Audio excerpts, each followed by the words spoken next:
Well, let's check in with St. Catharines Mayor Walter Sendzik. Good morning. Good to see you. Good to see you too, Bob. It's been a couple weeks. It has been. I hope you enjoyed your time off. It's back to work. Let's talk about the vaccine certificates that are on the way. Your thoughts on them, and what is the city doing to help local businesses, and how is business feeling about it in St. Catharines? Right. Honestly, Bob, it is an important tool that we need to have in our communities.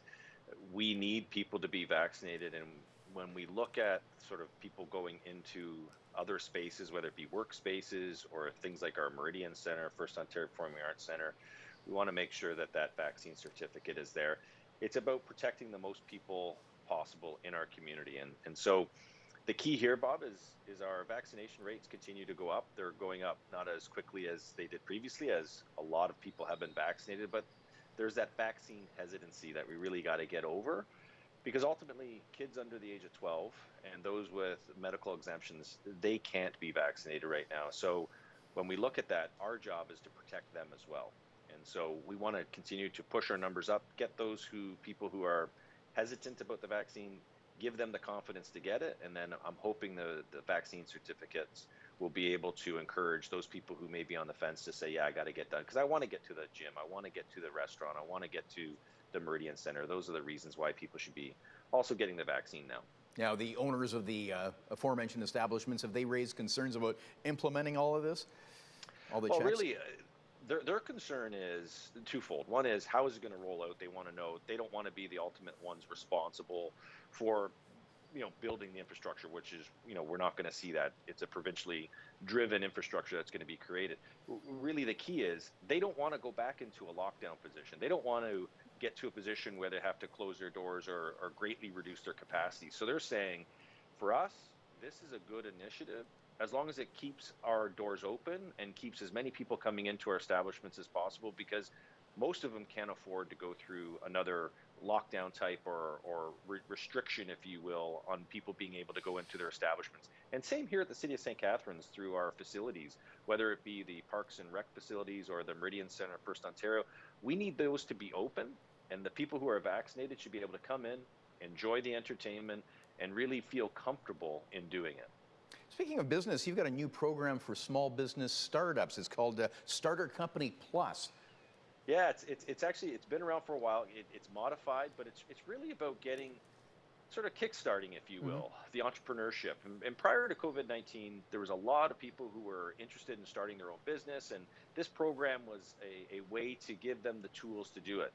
So we're kickstarting it again. It's ramped up, if you will, because if we're going to talk about recovery, we also got to talk about what does recovery look from an economic standpoint, and we want more entrepreneurs to have the confidence to be able to say, I can start my own business here in St. Catharines, and this is a great program to do it.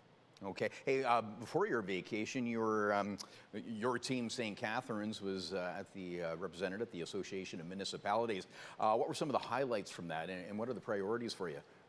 Yeah, now I got to put on my thinking cap, because that was a couple weeks ago. Oh, sorry. No, it's all good. It's all good. It was really, we talked about regionalization of transit, where we're really working hard here in Niagara to get to a regionalized transit system. The vote's coming up in about a month's time in terms of for us to be able to do it. So we wanted to make sure that the ministry is aware of that, any additional funding that we can get to bridge that. Also, mental health and addictions and housing. These are the areas that our communities are talking about. It's not just here in St. Catharines, but across Ontario. So we wanted to make sure that the ministry is aware of what we're doing, but also how they can be partners in the initiatives that we're working on here in the City of St. Catharines. So It was very productive, and we got really good responses. Before we go, you actually have an engagement tonight. You're speaking at a water conference, water infrastructure conference. You're actually the chair of the Great Lakes and St. Lawrence Cities Alliance, which is international, of course. So you'll be speaking in that role. Yeah, we're talking about, honestly, Bob, we're talking about water infrastructure, and just like Hamilton, there's issues related to water infrastructure, whether it's shoreline erosion, water quality. We're a binational organization, so I'm taking part in a conference called City Age, in which we're talking about water infrastructure. And then tomorrow, I'll be part of the Celebration of Nations, and that's why I'm wearing the medicine wheel here today. We kick that off tomorrow. It's at the Performing Arts Center. You can view it online, and there's also tickets available. And it's about celebrating our Indigenous community and culture here in Canada. And the Celebration of Nations is one of the largest celebratory events. It's in its 5th year in all of Canada, and it takes place here in St. Catharines. So we're really proud of that. And considering what's happened over the last number of months, this is going to be a very important event for us here in the city of St. Catharines. Absolutely.